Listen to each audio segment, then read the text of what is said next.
আসছে পহেলা বৈশাখ 1432 বাংলা নববর্ষের প্রথম দিন। এটি শুধুমাত্র একটি ক্যালেন্ডারের তারিখই নয়, এটি বাঙালির সংস্কৃতি, ঐতিহ্য ও মিলন মেলার প্রতীক, যা বাঙালির এক প্রাণের উৎসব।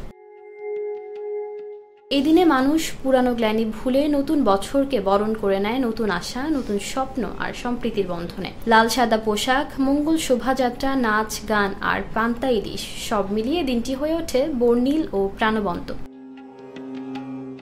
এবার জুলাই বিপ্লবের পর প্রথমবারের মতো পহেলা বৈশাখ উদযাপিত হবে, তাই পূর্বের বৈশাখের তুলনায় এবারের বৈশাখে থাকবে ভিন্নতা।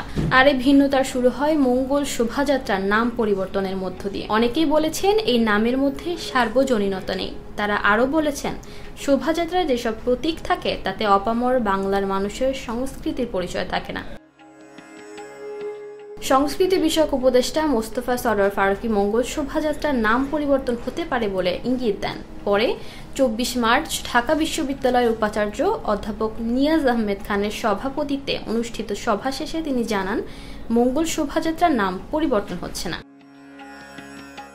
তবে যে নামেরই হোক না কেন, আসছে পহেলা বৈশাখের শোভাযাত্রার অন্যতম প্রতীক হবে ফ্যাসিবাদের। এখানে সাবেক প্রধানমন্ত্রী শেখ হাসিনার একটি মুখাব্বয়ের দুপাশে থাকবে সিংহের মতো। জুলাই বিপ্লবের প্রতীক হিসাবে মুগ্ধর পানির বোতলটি পাবে 15 ফিট উচ্চতার আদল।